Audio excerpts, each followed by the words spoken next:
तुम्हाला F1 माहित नसेल, पण मॅक्स वर्स्टॅपन हे नाव तुम्ही नक्कीच ऐकलं असेल. आणि हा माणूस आहे की मशीन हे पूर्ण व्हिडिओ पाहिल्यावरच ठरवा. चला याची स्टोरी सांगते. मॅक्सचे वडील जॉस वर्स्टॅपन स्वतः F1 ड्रायव्हर होते, पण कधी चॅम्पियन झाले नाही. मग त्यांनी ठरवलं माझा मुलगा चॅम्पियन होईल. मॅक्सला वयाच्या 4थ्या वर्षी कार्टमध्ये बसवलं. शाळा सेकंड प्रायोरिटी, रेसिंग पहिली आणि शेवटची.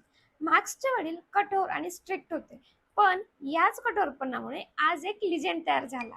वयाच्या 17व्या वर्षी F1 मध्ये डिबेट केलं. F1च्या इतिहासातील सर्वात तरुण ड्रायव्हर होता मॅक्स आणि डिबेटच्या पुढच्याच वर्षी पहिली मॅच पहिला विजय. 2021 सीझनच्या शेवटच्या रेसच्या शेवटच्या लॅपवरती लेविस हॅमिल्टनला ओव्हरटेक केलं आणि जिंकलं पहिलं वर्ल्ड चॅम्पियनशिप. बॉलिवूडने जर हा प्लॉट लिहिला असता तर लोक बोलले असते की अनरिअलिस्टिक आहे. पण खरा खेळ सुरू झाला 2023 मध्ये.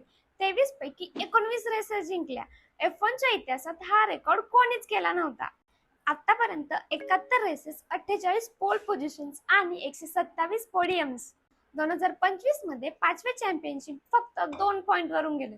2 पॉइंट म्हणजे फक्त एका चुकीचा फरक, पण तरीही तो हरला नाही, फक्त कमी जिंकला. आणि आपण एखादी गोष्ट नाही जमली की म्हणतो हे माझ्यासाठी नाहीये. मॅक्सच्या वडिलांनी त्याला वयाच्या 4थ्या वर्षी कार्टमध्ये बसवलं आणि त्याने जगाला बसवलं. एकदा प्रायोरिटी चेक करा. तुमच्या F1 लवर फ्रेंडला शेअर करा.